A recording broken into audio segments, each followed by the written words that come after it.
On April the 6th, 1917, the United States of America declared war on Germany. For 2.5 years, the most powerful nation in the world had stood apart from Europe's mortal struggle. Now, at last, she was drawn in.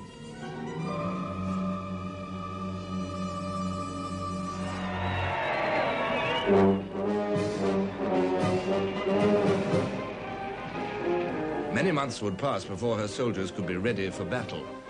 But to the war-weary Allies, she brought a new vision of victory.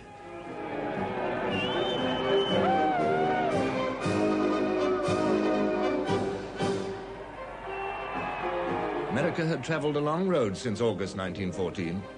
The outbreak of war in Europe at first barely touched the American people. Its coming took a form hardly physical at all. It came as newspaper dispatches from far away in the distance and even farther away in spirit. The dispatches were as if black flocks of birds, frightened from their familiar rookeries, came darting across the ocean, their excited cries a tiding of stirring events.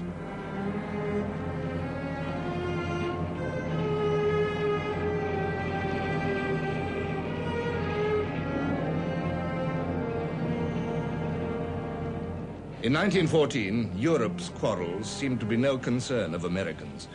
They were a nation born out of the need to become and remain separate from Europe. George Washington had expressed their creed. Why quit our own to stand upon foreign ground? Why, by interweaving our destiny with that of any part of Europe, entangle our peace and prosperity in the toils of European ambition, rivalship, interest, humor, or caprice?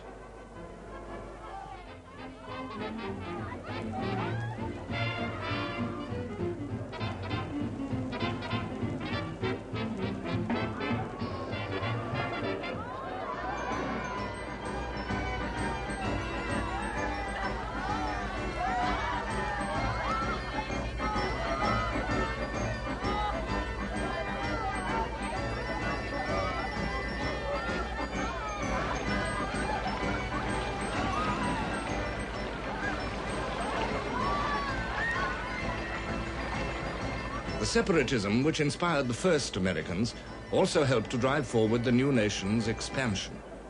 In the 19th century, millions of personal decisions by Europeans to break away from the fetters of the old world brought a swift increase of population to America. Every immigrant fought his private war of independence when he took the decision to uproot himself from the land of his birth and cross the Atlantic.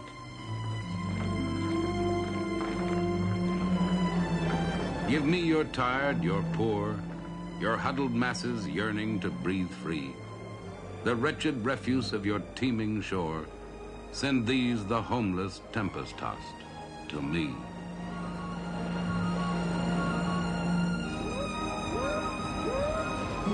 These Americans wanted no part of Europe. It was a new world that they were seeking.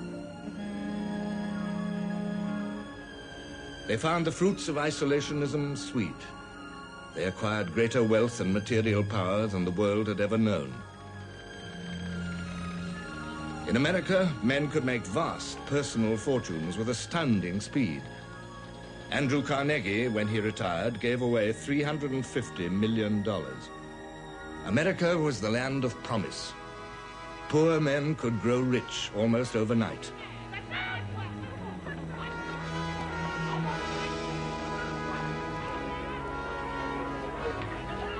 They could also remain very poor. In the Dust Bowl, in the spreading factories of Detroit or Baton Rouge or Chicago, in the swelling cities with their slums which matched the slums of Europe, there was squalor, misery, bitterness.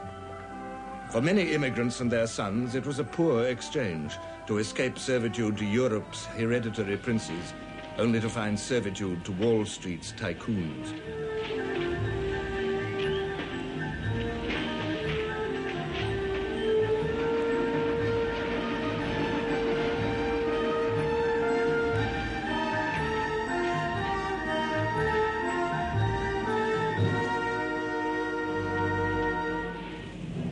Tycoons were tough. The first battles of American trade unions were battles indeed. 32 men were killed in a coalfield strike in Colorado. A bomb in the printing works of a Los Angeles newspaper killed 19 people. Then we went to hear Emma Goldman at the Bronx Casino, but the meeting was forbidden, and the streets around were very crowded. And there were moving vans moving through the crowd, and they said the moving vans were full of cops with machine guns. Everybody was talking machine guns, revolution, civil liberty, freedom of speech. But occasionally somebody got in the way of a cop and was beaten up and shoved into a patrol wagon. And everybody said it was an outrage. And what about Washington and Jefferson and Patrick Henry? And yet America offered abundant space to her people, with a sense of promise never far away.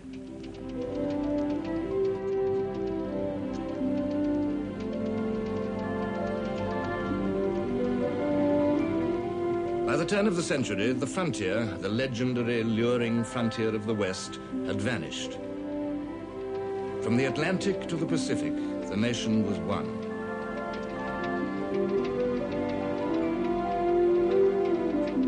And at about this time, Americans who had confined their expansion within their coasts began to look beyond them.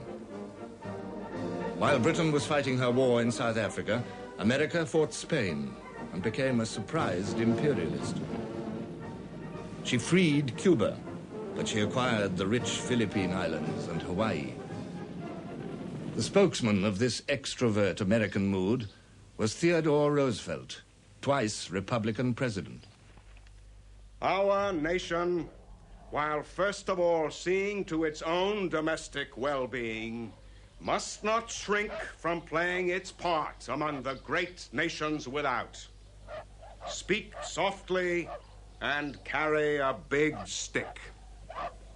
Roosevelt's bounding personal vitality matched that of a nation whose pioneer days were barely finished, which recognized no challenge which the human muscle and spirit could not overcome.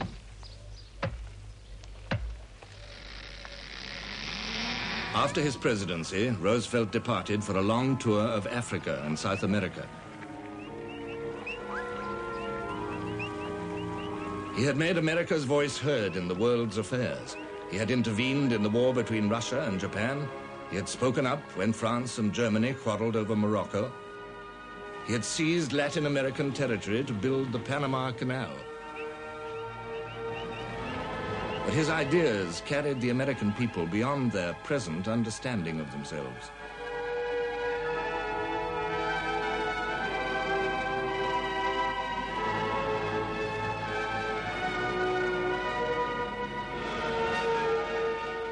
In 1914, after 20 years out of office, the Democrats swept back to power on the rallying cry of reform. The new president, Woodrow Wilson, voiced the nation's chief concerns. We have been proud of our industrial achievements, but we have not hitherto stopped thoughtfully to count the human cost.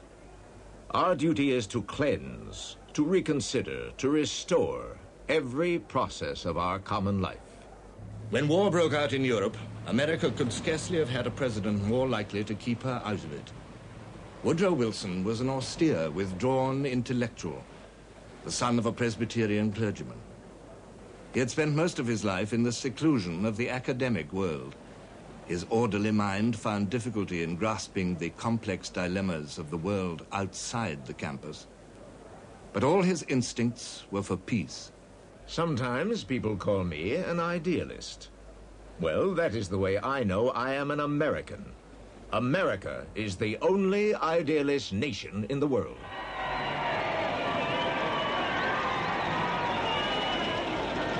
The idealism of the American people was often confused and colored with the boastfulness of a young and thriving country. Any intelligent American mechanic could see that if the Europeans hadn't been a lot of ignorant, underpaid foreigners who drank, smoked, were loose about women, and wasteful in their methods of production, the war could never have happened.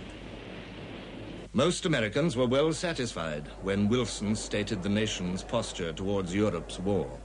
We must be impartial in thought as well as in action, must put a curb upon our sentiments, as well as upon every transaction that might be construed as a preference of one party to the struggle before another. Many Americans of British origin were two ways torn. It was New England which had first rebelled against King George. The memory of rebellion, long distrust of British policy, some irritation at the sight of the Union Jack in Canada just over the border, conflicted with an instinctive condemnation of German aggression. Affection towards France, which had helped the colonies in their rebellion and then imitated them by becoming a republic, also worked against pure neutrality.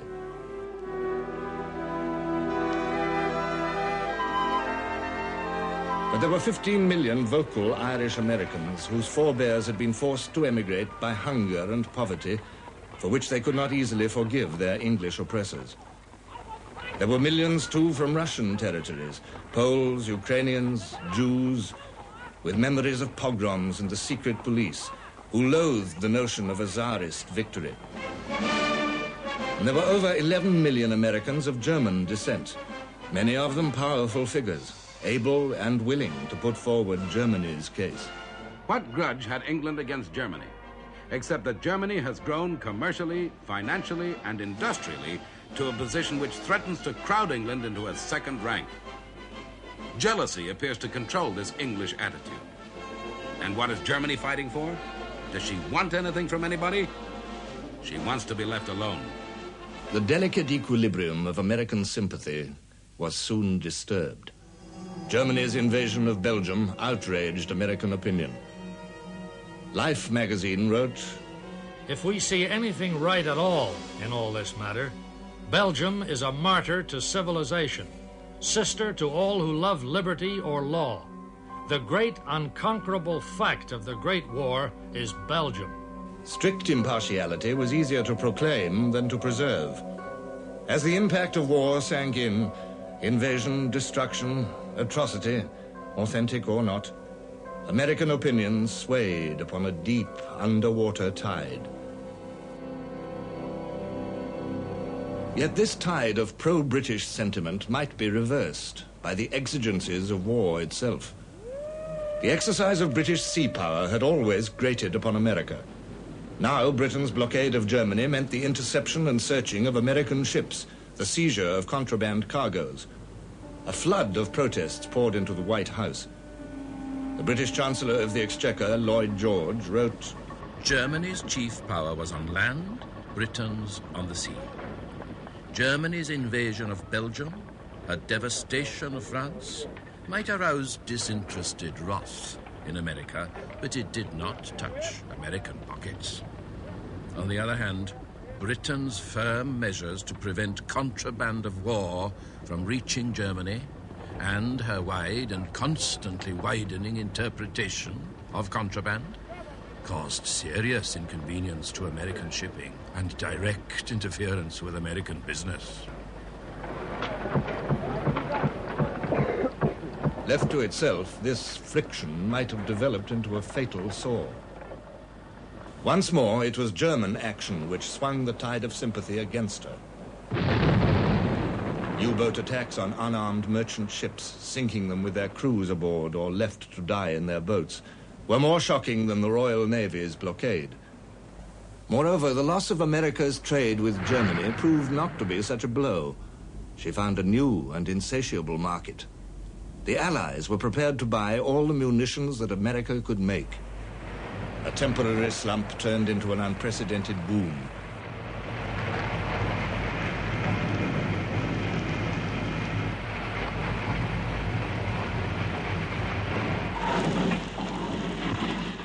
Righteous sentiment and self-interest might go hand in hand after all, an ideal circumstance for judicious propaganda. In the field of propaganda, the Allies enjoyed a vast advantage. At the outbreak of war, the Royal Navy had ripped up the German transatlantic cables from the ocean bed. Only the Allies now possessed direct access to America's public ear. As the months went by, the Allied version of events loomed ever larger in the American press. Gradually, the true meaning of neutrality was eroded, yet for a while its outward forms remained. And in May 1915, there were great issues at home to distract American minds from Europe's war. Prohibition was one of them, a cause which stepped into every home. Already 14 states had gone dry, and a nationwide campaign was demanding the total prohibition of the sale of alcohol. There were dissenters.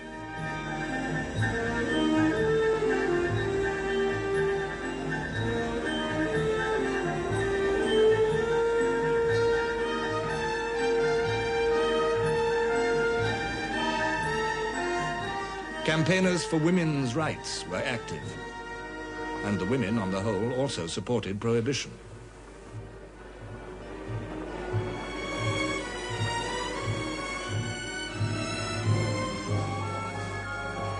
In May, the fastest British liner afloat, the Lusitania, was leaving New York Harbor for Liverpool. Aboard were 2,000 passengers and crew, and 5,000 crates of ammunition for the Allies. The day before the Lusitania sailed, the German embassy in Washington published an announcement in the American press. This warned that Allied ships, including passenger liners, were liable to be sunk by U-boats. It meant that the Lusitania's passengers traveled at their own risk, but few of them paid much attention. On May the 7th, Commander Schwieger's U-20 was waiting for her. She fired 2 torpedoes. Her commander noted in his log, "Great confusion on board. Lifeboats being cleared and lowered to water. Many boats crowded. Come down bow first or stern first in the water and immediately fill and sink." 1,153 people went down with the Lusitania. They included 114 American citizens. Some of the Lusitania's dead were brought to Ireland for burial. The American press blazed with indignation. Germany has affronted the moral sense of the world and sacrificed her standing among the nations.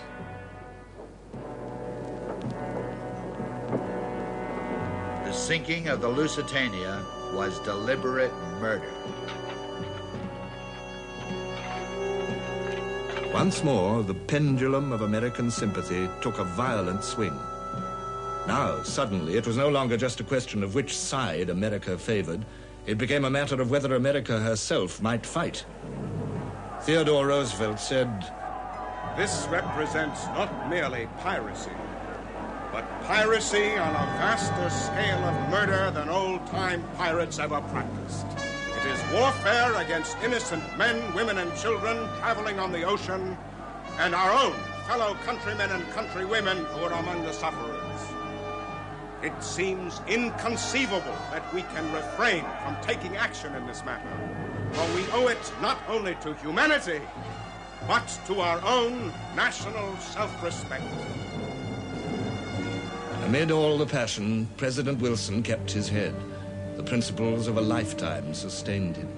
The example of America must be the example not merely of peace because it will not fight, but of peace because peace is the healing and elevating influence of the world, and strife is not. There is such a thing as being too proud to fight. Proud, certainly. Rich, too. America was now the arsenal of the Allied powers. Her booming prosperity was closely linked to their fortunes. If U-boats could not check the flow of vital war material from America to Europe, Germany must try other ways. She turned to sabotage. Warehouses and factories supplying the Allies were burnt down, bombs were planted. A huge German espionage and sabotage ring was uncovered, with evidence that it had spent nearly $30 million of German government money, disbursed through the military and naval attaches. America insisted on their recall. Her relations with Germany deteriorated further still.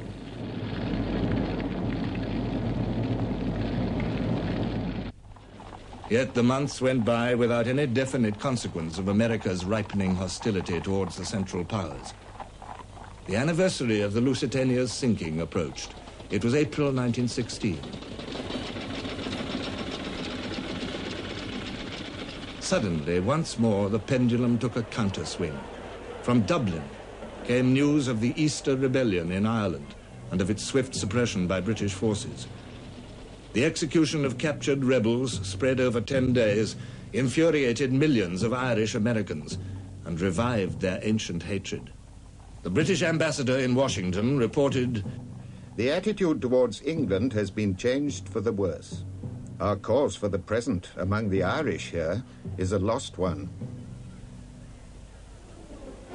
In America, 1916 was an election year.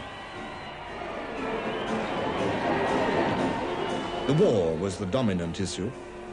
The election campaigns of the parties crystallized the sway of opinion. Neutralism, the profound wish to stay out of the war, still possessed a doughty champion in the president. Support for Wilson's policy was strong in the Middle West and Pacific states. Europe's war seemed more remote there than on the Atlantic seaboard.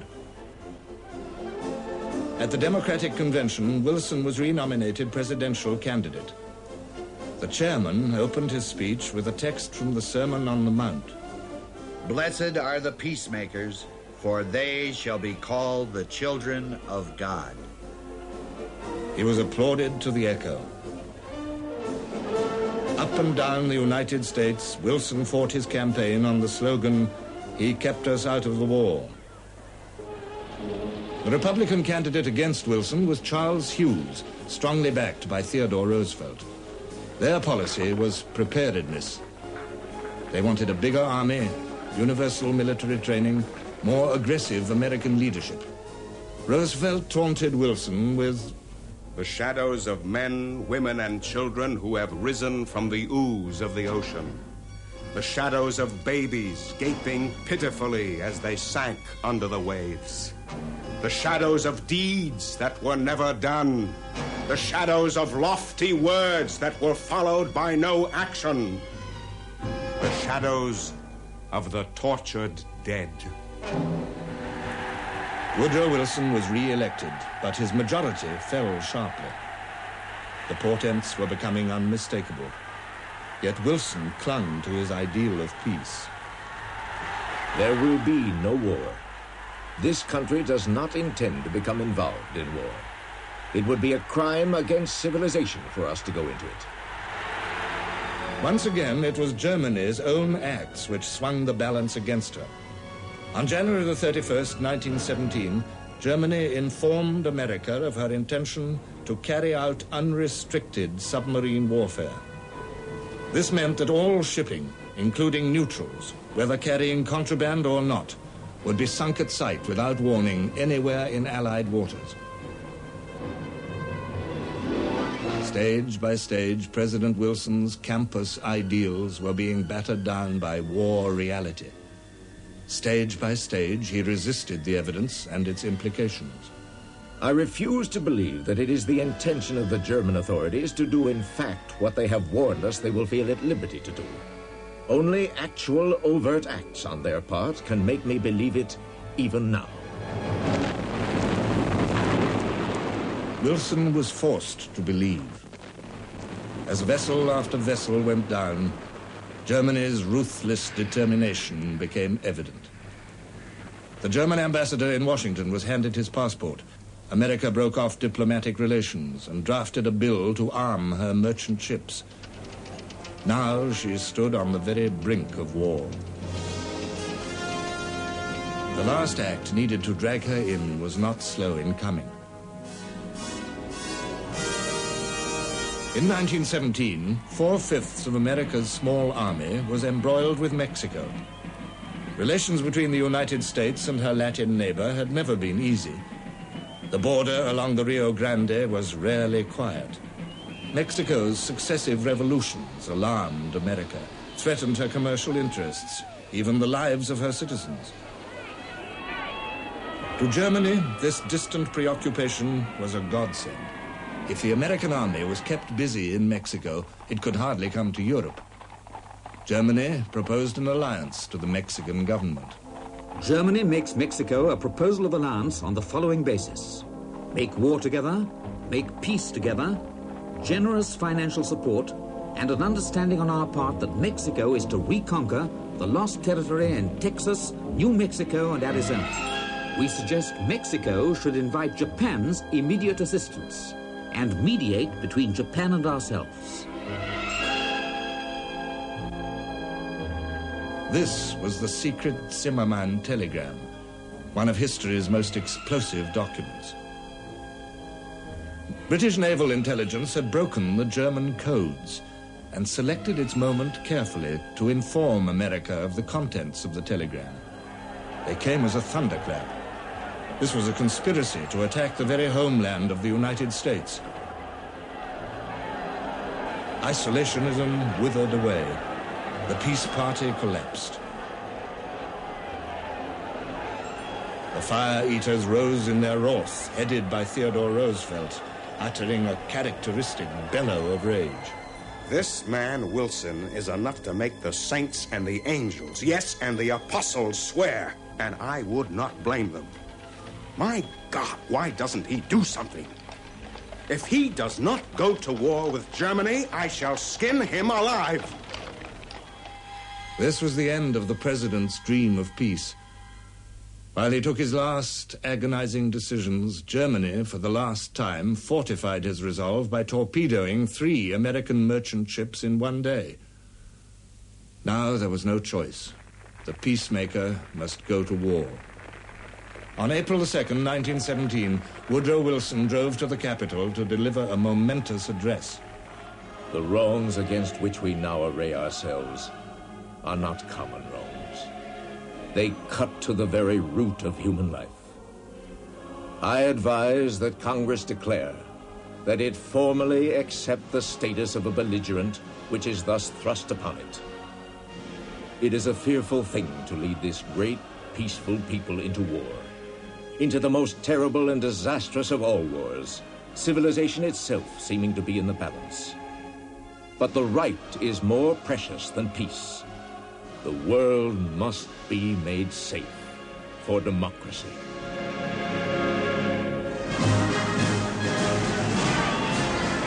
Wilson spoke for the whole nation.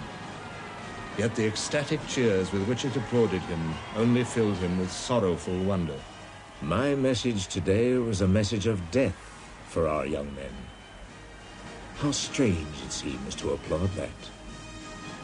America was at war at last. The mood which swept her echoed the passionate violence of Europe in 1914.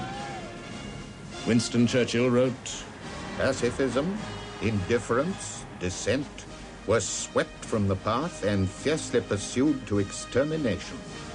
And with a roar of slowly gathered, pent-up wrath which overpowered in its din every discordant yell, the American nation sprang to arms.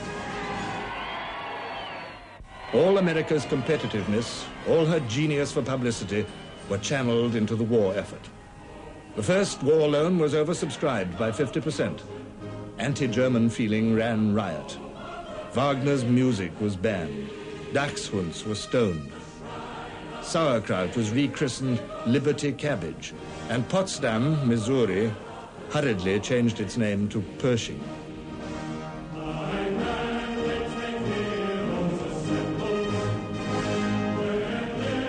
Newspapers, magazines, and posters provided constant fuel for the nation's passion. Even in a prayer before the House of Representatives, Germany was remembered.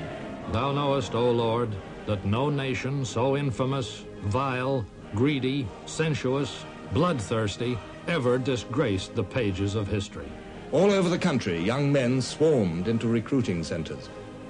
But with memories of the breakdown of volunteering in the Civil War, the government rushed through a conscription bill. Every male between 21 and 30 had to register for military service. Only 4% of the 10 million available failed to do so. 680,000 were selected by ballot for the first draft, the most America could possibly equip and train at once.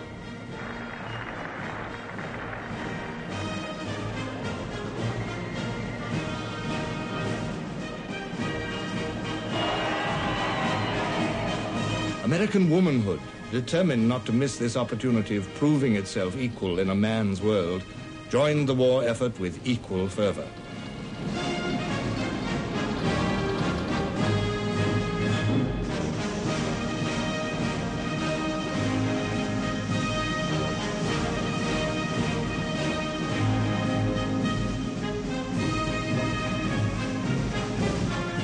task which faced America was tremendous. President Wilson said, "It is not an army that we must shape and train for war. It is a nation."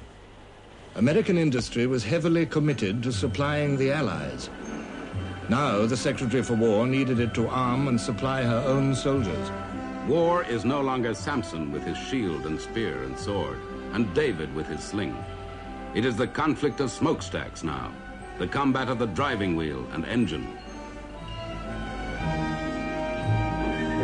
The government called in the great business tycoons. Bernard Baruch was placed in charge of coordinating all the nation's resources. All private shipping was commandeered, and new shipyards were built for the enormous task of transporting and supplying an army across 3,000 miles of ocean.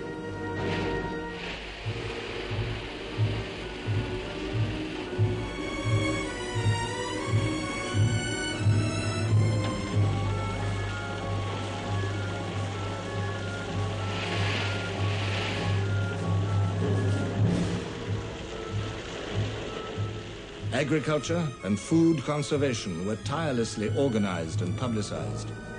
Life magazine urged its readers, "Do not permit your child to take a bite or two from an apple and throw the rest away. Nowadays, even children must be taught to be patriotic to the core." Like Britain in 1914, America was a naval power with only a small regular army.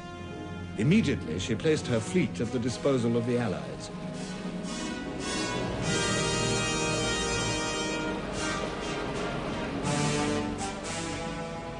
On May the 4th, 1917, the first American warships reached Britain. Admiral Beatty welcomed their reinforcement to Britain's Grand Fleet.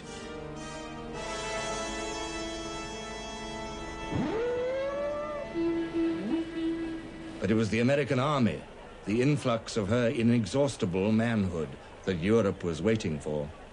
It was hard for the Allies to grasp the problems that faced the newly embattled giant. The strength of America's army when she entered the war was only 80,000 men, and most of them were on the Mexican border.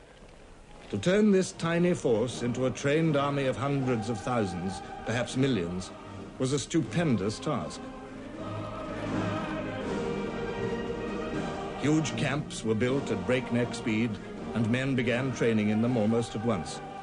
The peaceful nation adapted itself to war with a speed and efficiency which the president had grimly prophesied. Once lead this people into war, and they'll forget there was ever such a thing as tolerance. And the spirit of ruthless brutality will enter into the very fiber of our national life. Conflicts arose between America and her allies. There was conflict between America's need for munitions and Allied needs. There was conflict between the demand of the Allies for immediate reinforcements and America's determination to build a great national army, as befitted her station among the powers.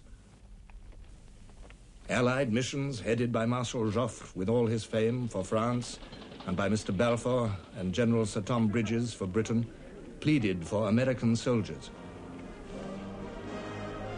The Allies would have to wait, for America was irrevocably determined upon her course.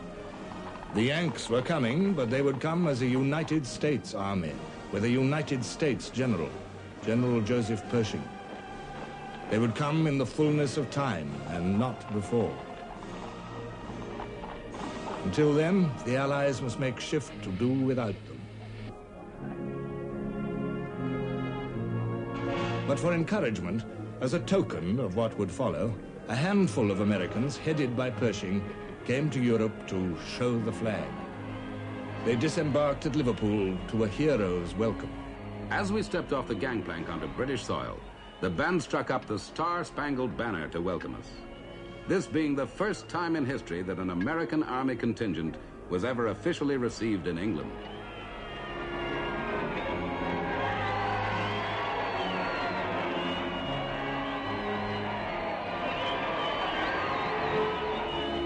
They went on to London, followed by the same tumultuous cheering.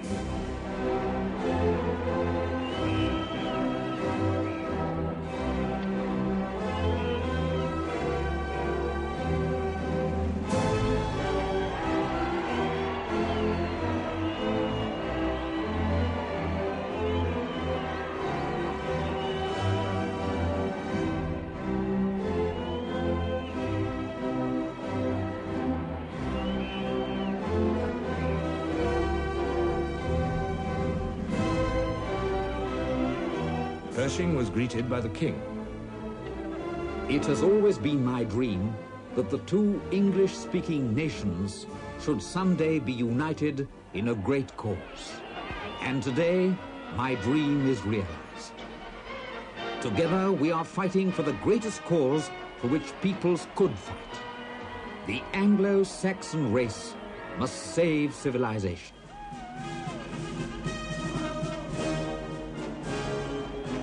The triumphal progress continued into France.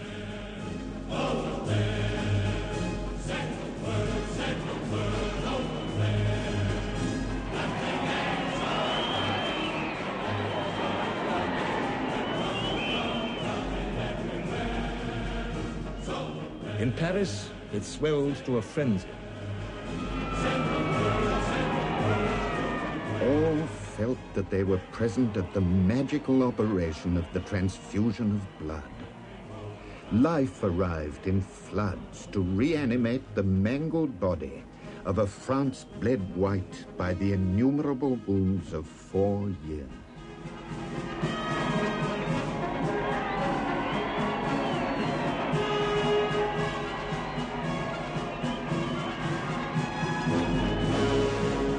At his new headquarters in the Hotel Crillon, Pershing was called out onto the balcony by the crowd in the Place de la Concorde.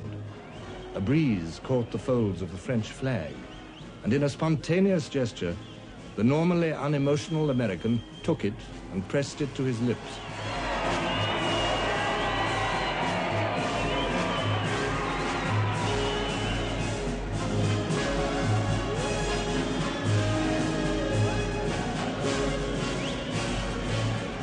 No conquering army could have had a more rapturous welcome from its own people than France gave to this handful of inexperienced, untried, but vigorous and cheerful American soldiers. As yet, their fighting value was almost nothing, but their moral effect was everything. To the onlookers in the streets of Paris, it was one of the most poignant moments in history. The new world was coming to redress the balance of the old.